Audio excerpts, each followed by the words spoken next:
So this is a guitar I got from an auction for 35 bucks. It's a Stratocaster copy made by Hohner. I have a couple of their harmonicas, but I had no idea they made electric guitars. So apparently this model started being sold in 1994, and back then it cost 370 Deutsche Marks.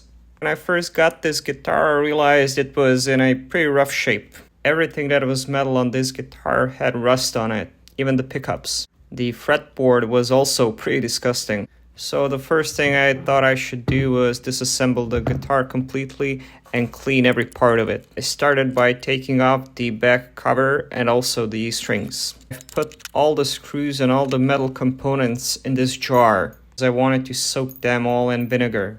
I then moved on to removing the pickguard, which had many components attached to it. I have unscrewed the pickups as well as the potentiometer and also the switch. After looking inside, I could see that all the components were there and they seemed to be wired correctly, but I also noticed that there was a lot of rust, especially on the pickups. After unscrewing the rest of the components, I took them all to my kitchen to soak them in vinegar. It does a good job of removing rust from metals, but it can also eat away the nickel plating. I've let the parts sit there for a couple of hours and then I moved on to cleaning the rest of the components. The pickguard in particular had many rust spots, which I tried removing just using a sponge and a toothbrush, but that didn't work that good. So I resorted to using an X-Acto knife blade to scrape the rust spots off of the plastics. Afterwards, I gave it all a quick wash and then moved on to cleaning the neck.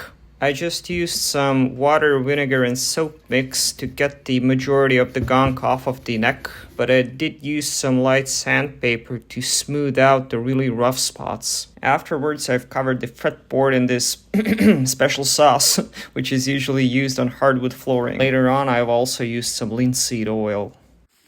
After that, I've used some painter's tape to protect the electronics. I've cleaned the body of the guitar. Next, I had to do something about those rusty pickups, so I've used some sandpaper in combination with the X-Acto knife to scrape off the rust off of them. And that worked really good. So after a couple of hours, I got to cleaning all of the metal bits that were soaking in vinegar. It seemed to have loosened the rust and the dirt, so I've used my toothbrush and also some sandpaper to scrape off the loose rust. The vinegar did a good job of removing the rust, but it also did remove the yellow nickel plating, which made all the screws look kind of dark. But for some reason, I really like this look. I washed all the parts in some water, and after rinsing them with alcohol, I let them all to dry on this kitchen towel. I then sorted all the parts by type and size and started reassembling the guitar. I've cleaned all the potentiometers and the selector switch using some contact cleaner, and I've turned them a bunch of times to make sure to get rid of all the oxidization. I've also took some sandpaper to the rusty part of the switch. After that, it was just a matter of putting all the screws back in their place. I've reinstalled the selector switch as well as the potentiometers, and then I've moved on to reseating all of the pickups. These were actually kind of tricky. It took me a while to remember how all of these went back together. After popping the pickguard back into place, I reassembled the bridge and then I've put in the potentiometer knobs back in their place. You might have noticed that the guitar was missing two of the tuner heads, so I thought I could just temporarily take the tuners off of my old guitar and put them on this one, but unfortunately they weren't compatible. Okay, so since I wasn't able to cannibalize my tuning heads from the other guitars, I just went to the music shop and I got some cheap tuners, and these were like $2 a pop, and I bought two of them. So we're gonna replace just the ones that have the heads missing. We're going to be reusing these screws. So let's see whether or not this fits. Yep. Okay, awesome. Let's do the second one. Okay, one other part this thing was missing was a tremolo bar. So while I was at the music shop, I also bought the tremolo bar. It turns out it's just a standard thread design, so it fits in there nice. Okay, after hours of tinkering and setting it up and adjusting things, this guitar actually does sound pretty nice, but there are a couple of things that we could improve on it. First one and the main one is this nut, because this nut is pretty well used and I suspect it's at the end of its lifetime. So again, while I was at the music shop, I got a new nut which should fit this guitar nicely. And with these ones, it always takes a bit of adjustment and filing and so on. But yeah, I think it's a upgrade worth doing, because actually the lower E string was too low. The groove on the nut was cut too deep and it was actually rubbing on the first fret when playing. So I ended up shimming it just with a piece of tape, but that's, it's not permanent and it would be better to just replace the nut with this one. This is just a cheap melamine nut, but hopefully it should work a bit better than this one. So what we're gonna do, we're gonna take the strings off and we're gonna try fitting in this new nut. So after getting the old nut out, I had to file and sand the slot a bit to make the new one fit properly. After popping the new nut in, it was time to do some adjustments. But before doing the actual tune-up, let's actually talk a bit about the computer portion of the video. So I get a lot of questions about where do I get these old computers so cheaply. Sometimes I get them from auctions or from Facebook Marketplace, but other times I get them from my buddy who works as a recycler. When he gets a new batch of used computer parts, he usually lets me know and he sells them to me at a very reasonable price, untested as is. So I recently picked up a couple of things, and in amongst those things was an old white MacBook, which I thought would pair nicely with this guitar for this project. So this is that white MacBook, model A1181 from 2006. Before working on it, I gave it a quick wipe down. Okay, so overall this thing looks to be in pretty good shape. The only issue I can see right off the bat is the fact that it's yellowed. But that's only on the inside, because if you look at the outside, it's still nice and white. Other than this little chip in the plastic, this thing seems to be in a pretty good condition, especially compared to some others I've seen. Because these old plastic white and black MacBooks, they were on the lower end of the Apple product line, and that's why people didn't take care of them as much, in my opinion. At this point, what we'll do is we're going to plug this unit in and just see what it does. This thing seems to have an original Apple battery, so let's turn this unit on and see what it does. We have an Apple logo. I can hear the old hard drive ticking away. Okay, so this thing booted and we've come up to the login screen. Now obviously this thing belonged to a lady named Ida and she has some sort of a password here. Now I don't want to intrude in anybody's privacy and I'm not going to show any personal documents, but I am always tempted to just kind of dig around these old computers because sometimes that's the most fun part of getting old computers. So okay, Ida, you have a password here. We're going to check whether or not she's given us any hints. The password hint is Fanta. Okay, so let's try being hackers for a while and let's try breaking this girl's password. So Fanta, perhaps just writing out Fanta is going to get us in her account. Nope. Okay, I'm gonna try all capitals. Nope, I'm gonna try first capital letter. Okay, when somebody says Fanta, I have some other things that pop into my head. For example, we can write out Sprite. Nope. All capitals. Oh, nope. I thought that might have been it. Let's try Coke. Nope. Cola. Nope. All capitals. Okay, let's try writing Coca-Cola. I guess no spaces. What? We just got in by writing Coca-Cola. Okay, so we figure out what the password was.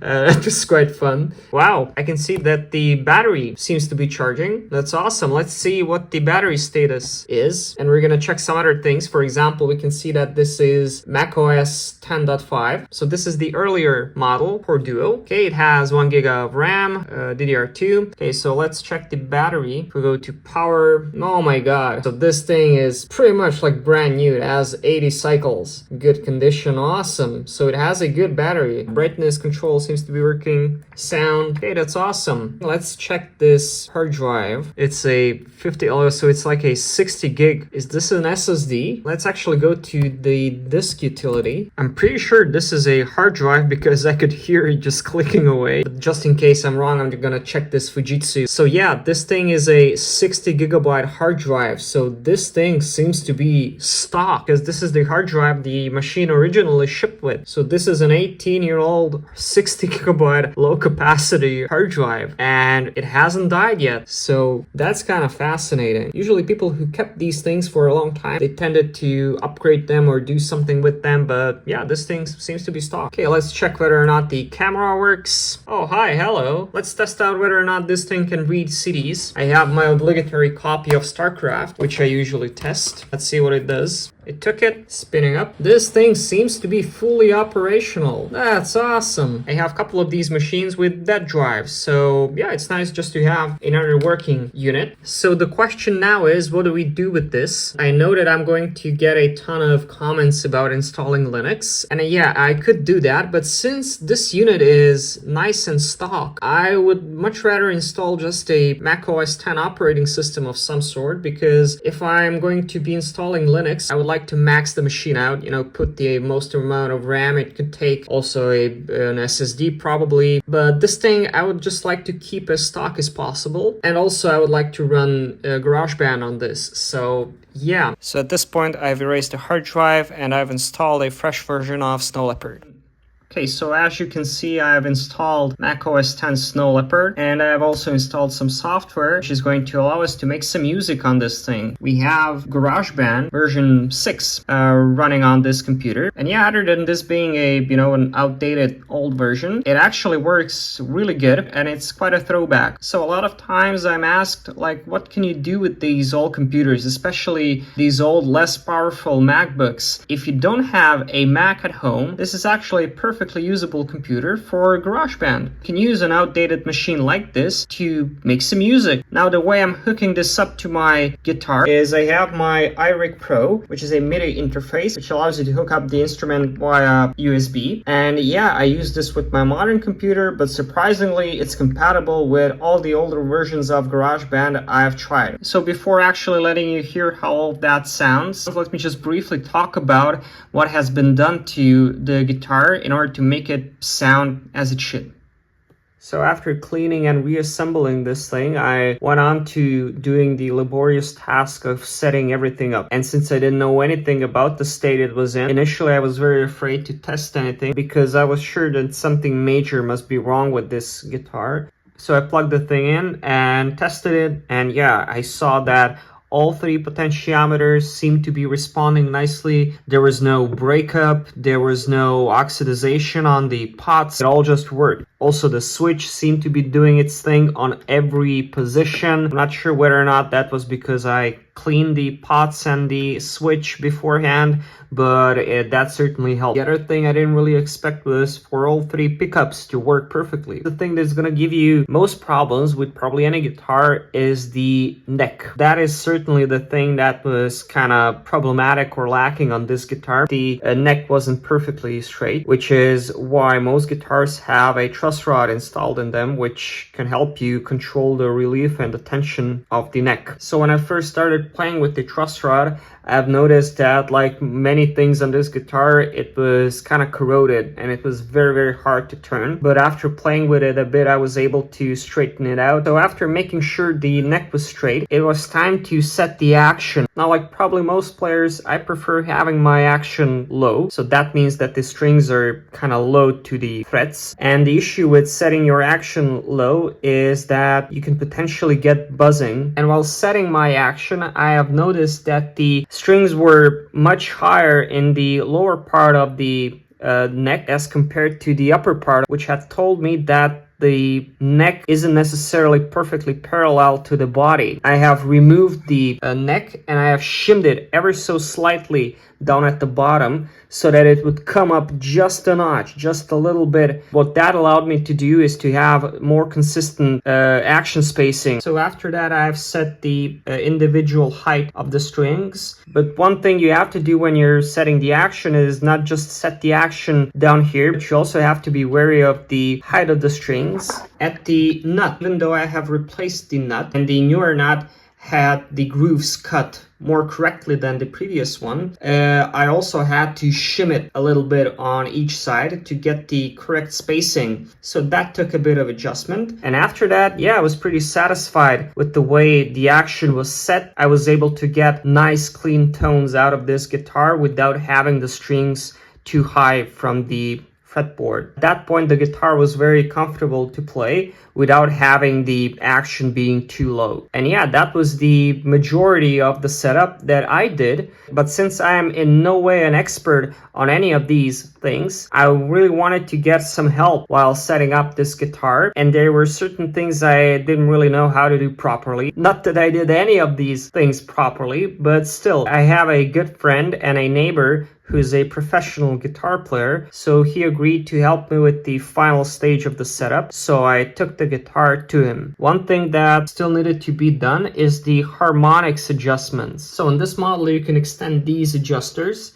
and what that essentially does is it controls the distance between the bridge and the nut, and it ensures that the string plays correctly. Also, he helped me set up the tremolo bar. So the thing that determines how stiff your whammy bar is under this cover. You have a couple of springs, 3 to be exact. We've taken out one of the springs to make it more flexible, and also the tremolo mechanism itself is screwed in using some long screws directly into the body of the guitar, and you can loosen or tighten these screws to control how tight the mechanism itself is. So yeah, we have just loosened these screws a bit, and at this point the whammy bar is very responsive and it's much easier to play. With all the mechanical details being sorted on the guitar, we plugged the guitar in, and while I was plugging this thing into my computer while testing it, my friend actually has an original old school Fender tube amp, and man, once he plugged it into that, I was really impressed by the sound this thing could output.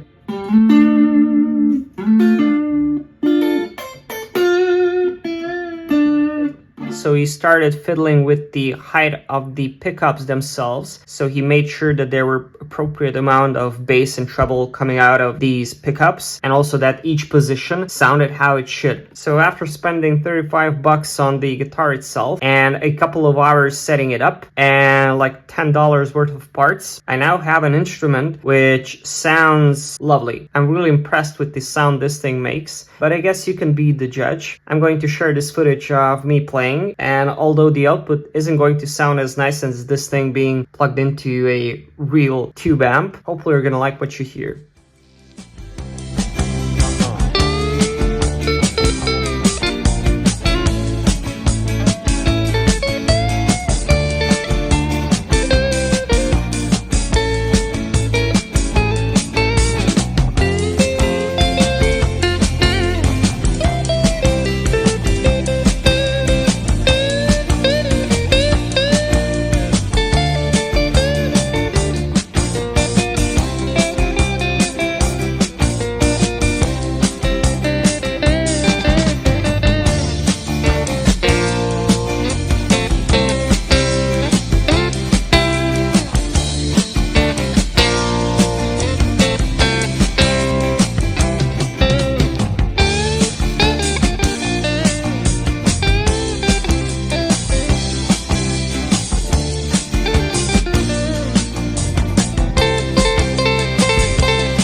I know that fixing old guitars isn't really something I do on my channel, but hopefully you had fun watching. And if you like watching old things being used and appreciated, feel free to subscribe to my channel. I do videos on old retro hardware. Thank you so much for watching.